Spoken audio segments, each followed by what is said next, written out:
Olá, pessoal, tudo bem? Bem, vamos dar continuidade aqui, não é? No nosso quinto capítulo, onde estamos estudando o livro Semiologia, perdão, Psicopatologia e Semiologia dos Transtornos Mentais. O livro está aqui do lado, por isso que eu estou olhando aqui para ele. É um livro tão fantástico aí, não é? Que ajuda a nortear nossos atendimentos aí, não é? E ajudar numa melhor avaliação, né?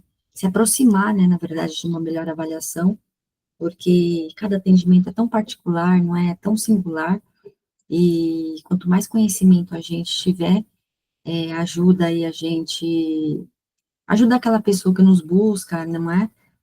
Para se autoconhecer, de repente, ou para amenização dos sintomas e do sofrimento, não é? Enfim, né? Conhecimento é sempre bom, não é verdade? Então, como sempre, vou dividir aqui a tela, para ir norteando aqui nossos estudos, e aí a gente vai estudar, né, o capítulo 5 que se chama Contribuições das Neurociências à Psicopatologia, né, um tema bem interessante aí, hein? Vamos ver o que a neurociência traz para ajudar a nós entendermos as psicopatologias, não é? Só ajustar a tela aqui e vamos continuar aqui, dar prosseguimento aos nossos estudos. Vamos lá, pronto. Contribuições das neurociências à psicopatologia. Olha aí um trecho de Machado de Assis, hein? Fantástico Machado de Assis, né? Esses dias estava assistindo um documentário dele, que homem incrível, não? Nossa, que profundidade a leitura dele. Então, o autor traz aí um trecho, né? Ele, vamos lá, vamos ler, né? Opa, cá estamos. Estou-te, não, leitor amigo. É para que não acredites nas pessoas que vão ao Corcovado e dizem que ali a impressão da altura é tal que o homem fica sendo coisa nenhuma. Opinião pânica e falsa, falsa como Judas e outros diamantes. Não creias tu nisso, leitor amado. Nem Corcovados, nem Himalaias. Vale muita coisa ao pé da tua cabeça que os mede. Olha, ou seja, não acreditar em tudo que se vê, né? Enfim, ao pé da tua cabeça que os mede. Profundo Machado de Assis, né? Vamos lá, ó. Bem, vamos começar então, o primeiro tópico que se chama Visão Geral dos Sistemas Neuronais. De fato, como Machado de Assis menciona no texto, apesar da riqueza do universo, a cabeça que o estuda e o admira talvez seja uma de suas partes mais ricas. A riqueza do cérebro humano está basicamente relacionada à sua capacidade de receber, armazenar e elaborar informações, bem como fazer planos e promoções e promover ações, o que depende intimamente das conexões neuronais via sinapses. O cérebro humano contém cerca de 100 bilhões de neurônios. Cada neurônio, isto é válido, sobretudo para neurônios do neocórtex, com seus axônios e dendritos, faz aproximadamente 10 mil conexões com outros neurônios, um total que pode alcançar para todo o cérebro humano 100 trilhões de conexões. Uau! Finito, não? Hoje se pensa que a unidade funcional do cérebro não é o neurônio isolado, mas os circuitos e conexões neuronais.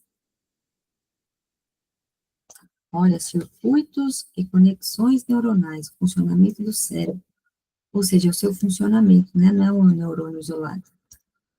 Percepção, imaginação, memória, emoções e mesmo o pensamento surgem vinculados com a atividade desses circuitos neuronais. O desenvolvimento de tais circuitos baseia-se, em parte, em uma programação genética, mas é intensamente dependente das experiências individuais do sujeito em seu ambiente. A arquitetura e a organização do cérebro são produtos de uma longa história de evolução filogenética.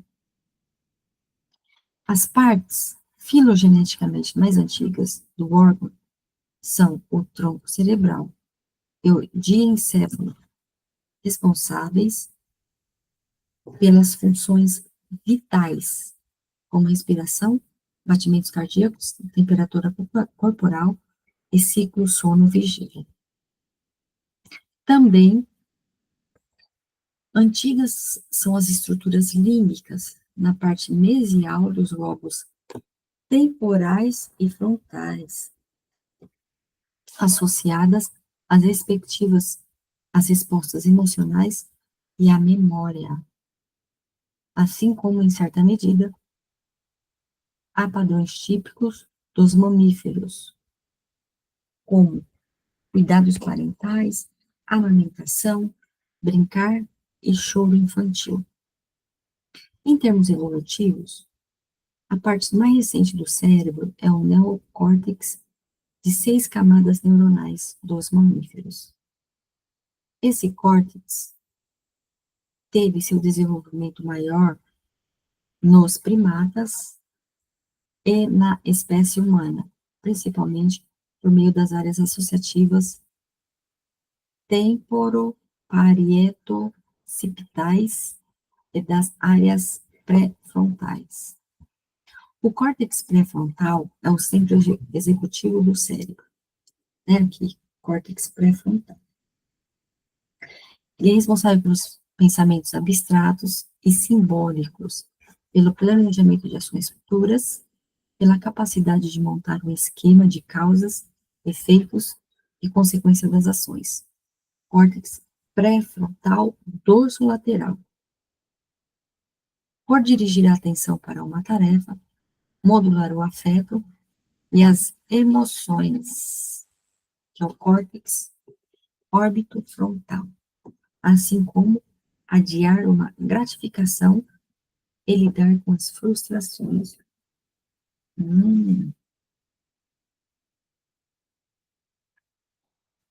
A localização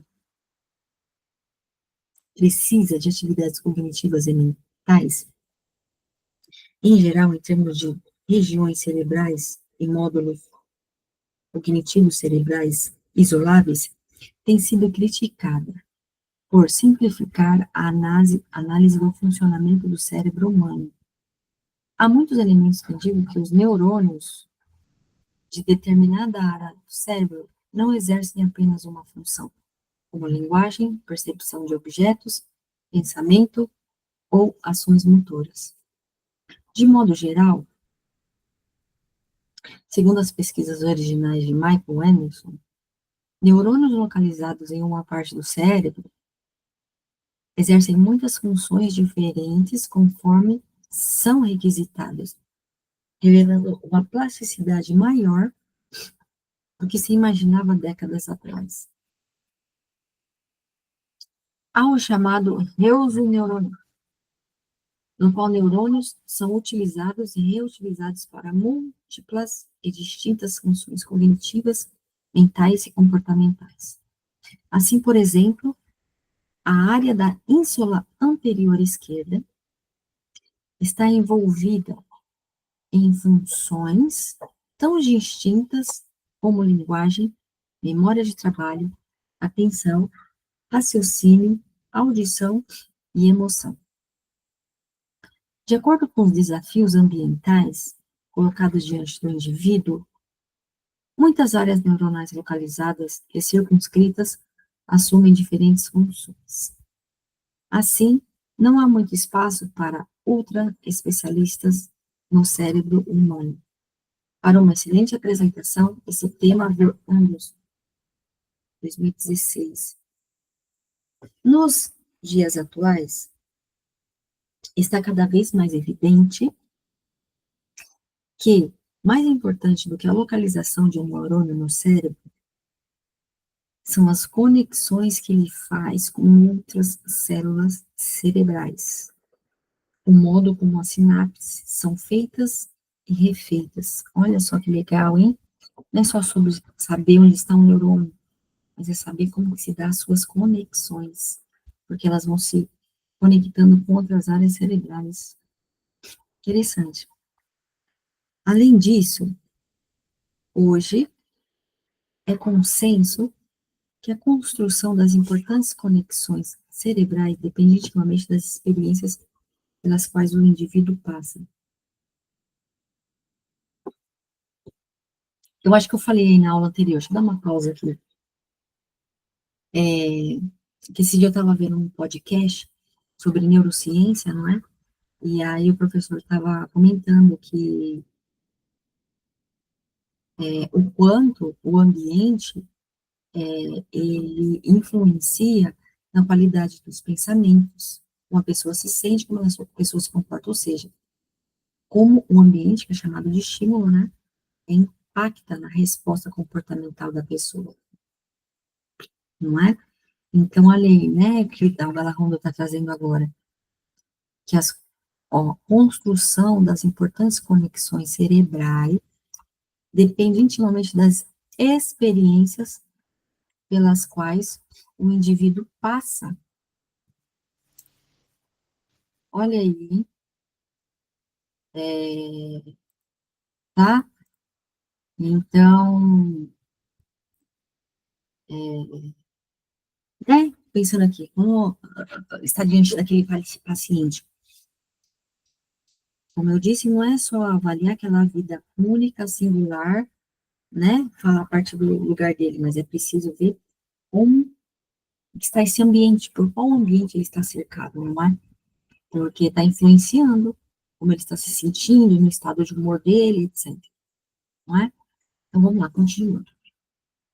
Deve-se destacar também que nas últimas décadas foi descoberto que os neurônios não são os únicos atores importantes do cérebro.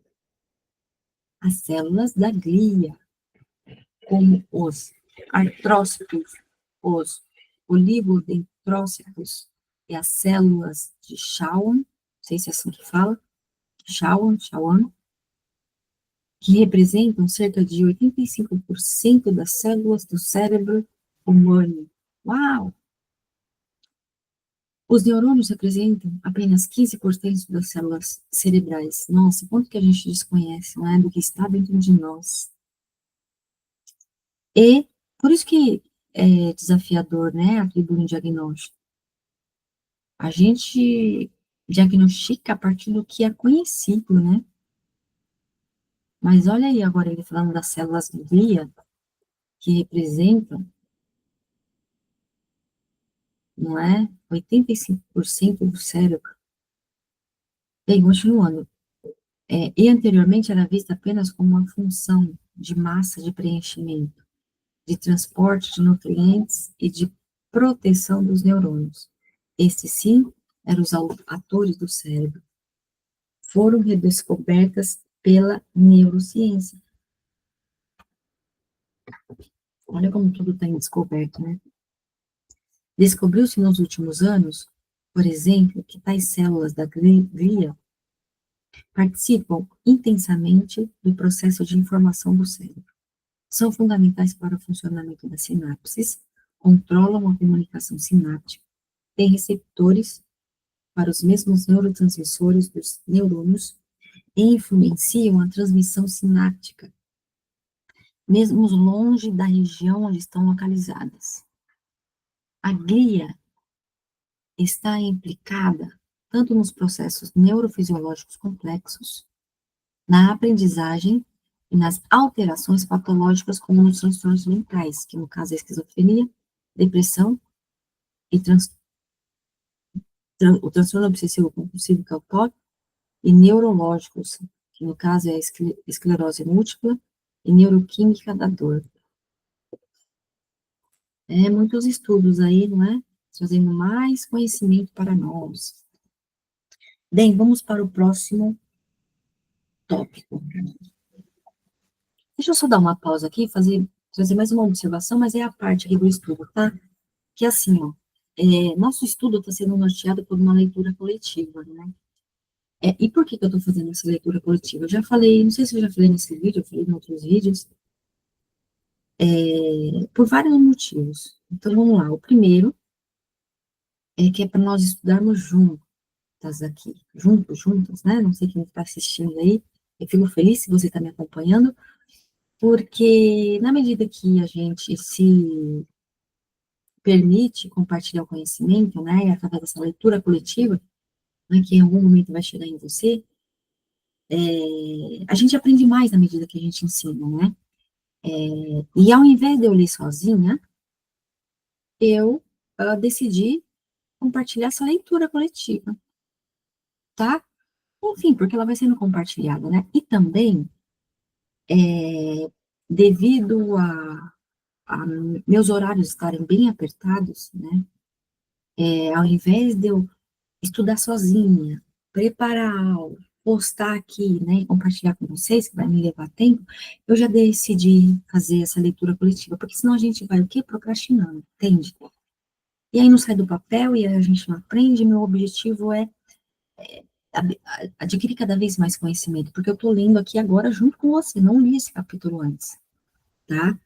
Então, é a gente desenvolver conhecimentos juntos, tá? E por isso que eu estou, né, fazendo essa leitura coletiva, né? Porque às vezes tem pessoas que falam, ai, mas que chato, só ficar lendo, etc e tal. É por esse motivo, é o que eu consigo trazer neste momento, né? É o que eu consigo para que seja funcional. Pode ser que mais para frente eu mude o método aqui, não é de trazer essa aula, tá? Mas neste momento é o que eu consigo, tá bom? Mas eu acredito que, né, de certa forma esteja contribuindo aí, não é? Bem, só um parênteses, tá bom? Continuando aqui para os nossos estudos. Então, a gente vai para o próximo tópico, que se chama Desenvolvimento do Cérebro no Ciclo Vital. Em relação ao desenvolvimento ontogenético, pode-se afirmar que o cérebro humano nasce prematuro. Muito do seu desenvolvimento ocorre após o nascimento até o período adulto. Muito do seu desenvolvimento, olha isso. Por isso que o DSM-5 traz que não podemos fechar diagnóstico com adolescentes, com criança, né? Me corrija se eu estiver errada, né? Por quê? Porque o cérebro ainda está em desenvolvimento. Olha aí que ele está trazendo, né? Vou repetir, muito do seu desenvolvimento ocorre após o nascimento até o período adulto, entende? Então, vamos lá. A migração dos neurônios no período fetal do tubo neural para o seu destino final, que é a maior parte do cérebro, do córtex cerebral, ocorre sob controle genético direto. Postula-se que anormalidades nesse processo migratório possam contribuir para a gênese de alguns transtornos mentais. Então, isso me faz acreditar, né, não sei se eu estou errada, de que muitas pessoas não nascem com transtorno. É no processo de desenvolvimento e pode ocorrer anormalidades. Anormalidades essas que podem vir do ambiente, né, da criação, não é? Enfim, né, porque o ambiente afeta, né, nos afeta, né, nós somos afetados pelo ambiente, então pode afetar, ó, processo migratório, não é? Enfim, vamos lá. Continuando aqui a leitura, nos primeiros anos de vida, há um grande número de sinapses, a chamada exuberância sináptica. Ao fim do primeiro ano de vida, a criança chega a ter o dobro de sinapses do adulto para o mesmo número de neurônios. Nossa, olha o tanto de conexão, né, que os bebês vão fazendo. O dobro de sinapses. O período de exuberância sináptica dura até o início da adolescência. Por isso que a gente fala, né, que as crianças e adolescentes têm tanta energia. Tem o dobro de conexões sinápticas. Nesse período, as sinapses estão gradativamente reduzidas, podadas, de acordo com o uso que se fez e que se faz delas ao longo da vida. Sinapses e circuitos ativados utilizados com frequência irão permanecer e serão reforçados, O que não são usados, desaparecem nos anos de adolescência e juventude. Gente, vocês veem como tem que ter estímulo para a mente? Porque se não tiver estímulo, alguns neurônios vão morrendo. Aliás, desaparecendo ao longo da adolescência e da juventude. Não é?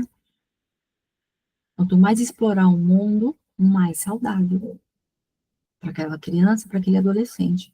Porque é essa bagagem que vai ter lá para a vida adulta, né? Quanto mais repertório, né, a gente fala. Repertório é a bagagem de conhecimento que a pessoa vai tendo, né? Vamos lá, embora esse processo de poda, o reforço ocorra ao longo de toda a vida, é na adolescência que ele ocorre de forma mais rápida e acentuada. Outro aspecto importante é a mielização, uma vez que as bainhas de mielina permitem uma condução neuronal muito mais rápida e eficiente, potencializando um grau maior as funções cerebrais. As áreas sensoriais primárias são mielinizadas nos primeiros meses de vida. O córtex pré-frontal, por sua vez, responsável por funções mentais extremamente complexas, sofre lento processo de mielinização do terceiro mês de vida até o último período adulto, ou seja, até os 30 anos de idade, quando o córtex pré-frontal, enfim, se estabiliza. Olha, a partir daí não tem mais desenvolvimento, né? Ele estabiliza o córtex pré-frontal. Com o envelhecimento, o cérebro humano também se transforma. O número de neurônios decresce por volta de 5 a 10%, 5 a 10%, o cérebro todo diminui de tamanho e a substância branca perde parte de sua integridade. Há declínio de habilidades neuropsicológicas, como velocidade de processamento, memória de trabalho e memória de longo prazo. Entretanto, na velhice, se há engajamento da pessoa em atividades cognitivas e exercício físico, ocorrem mecanismos compensatórios de ativação aumentada nas regiões pré-frontais. Gente, que forte isso, gostei disso. É que a pessoa está fadada ao fracasso na velhice, mas se ela tiver atividades cognitivas e exercício físico, ocorrem mecanismos compensatórios, ocorre ativação aumentada das regiões pré-frontais. Olha isso, tá? A importância que a gente chama da reabilitação cognitiva, né, no caso, né, das pessoas mais velhas. Atividade cerebral e física, mente e corpo, mente e corpo, mente e corpo, olha aí. Tá? Por isso que eu tô trazendo, eu vou fazer só um outro parênteses aqui à parte, tá? Atualmente eu tô com um projeto chamado A Mágica da Constância. Tá? Se tiver interesse, vou deixar uma mensagem aqui abaixo. A Mágica da Constância. Por que que eu desenvolvi esse projeto? Tá? Mais para pacientes, né? Tô conduzindo um grupo de pacientes, mas é para ser humano, a verdade é essa, né? Porque a gente vai percebendo quanto a pessoa se perde no caminho de atingir resultado, tá? Devido à falta de foco, disciplina e a chamada constância, tá? Então, não é só sobre fazer, é sobre se manter no processo. E esse manter no processo, que é sobre isso que o meu projeto fala, tem estratégias, tem técnicas para a pessoa conseguir chegar nesse resultado. Então, aqui, ó, atividades cognitivas, exercício físico, tá? Não é só sobre fazer, é a qualidade do fazer, é a constância do fazer, que chega na ativação das regiões pré-frontais. Entende? Não é tão simples assim, não é tão simples assim, porque se fosse simples, as pessoas mais velhas estariam com uma qualidade de vida ótima, não é? Até mesmo não ter que fazer uso de remédios, de repente, não sei, não é? Pensando aqui, tá? Enfim, bom, reflexões, reflexões. Vamos lá, continuando para o próximo tópico. Funções e áreas cerebrais. Essa conversa aqui que a gente está tendo, né, é bem voltada para a neurociência mesmo, né, que é o que esse capítulo traz aí, né, ó. Enfim, complexa, não é, os conhecimentos que se traz, porque é bem sobre as regiões cerebrais mesmo, né, mas é para isso que a gente está aqui, né, para a gente estudar, aprender cada vez mais, vamos lá. Funções e áreas cerebrais. De forma bastante simplificada, mas didática, pode-se identificar dois pares de áreas cerebrais, antagônicos em certo sentido, mas também complementares. Distingue-se funcionalmente no cérebro as porções anteriores versus as posteriores, assim como o hemisfério direito versus o esquerdo. A seguir são apresentados alguns aspectos do funcionamento cerebral dessas duas díades. Porção anterior, frontal versus posterior do cérebro. A porção posterior do cérebro, incluindo os lóbulos occipitais, parietais e temporais, ou seja, occipitais aqui atrás, né? Parietais acima, temporais, ó, aqui do lado, né? Contém as áreas sensoriais primárias, que significa, ó, que é a área da visão, do tato, da própria percepção, da audição, do olfato e da gustação. Eu vou repetir, tá? Que eu me perdi um pouco. A porção posterior do cérebro, incluindo os lobos occipitais, parietais e temporais, contém as áreas sensoriais primárias, ó, que são responsáveis pela visão, tato, própria percepção da audição, do olfato e da gustação. Já as áreas secundárias adjacentes e funcionamentos relacionados às primárias, e a extensa área terceira de associação, a saber, a grande área associativa da encruzilhada, tem temporo parieto occipital. Essa porção posterior do cérebro relaciona-se mais intimamente à recepção, à identificação e à ordenação do ambiente em relação ao indivíduo. A pessoa se orientar ali no ambiente. Essa porção posterior. Pode-se dizer, didaticamente, que a região do cérebro que recebe o mundo, olha, que a região do cérebro que recebe o mundo, ou seja, a região do cérebro que recebe o mundo é parietal, occipital e temporal, não é? Que nos orienta para a gente se localizar no ambiente no qual estamos. Tá? Obviamente, as áreas também participam de tarefas ativas e motoras do indivíduo sobre o meio. Mas seu funcionamento mais característico refere à percepção do mundo e a organização dessa percepção em unidades ordenadas e integradas, na codificação, na decodificação, na recodificação, em níveis de complexidade crescente, de todos os elementos sensoriais, e, por fim, na configuração e representação coerente da realidade. Uau, que complexidade que é nosso cérebro, né? E ele se conversa, né? Ele se conversa para poder interpretar, e é tudo isso que vai nos acontecendo, né? Dentro da gente e fora de nós, né? Vamos lá, agora a gente vai falar da porção anterior. Deixa eu ver se falta muito.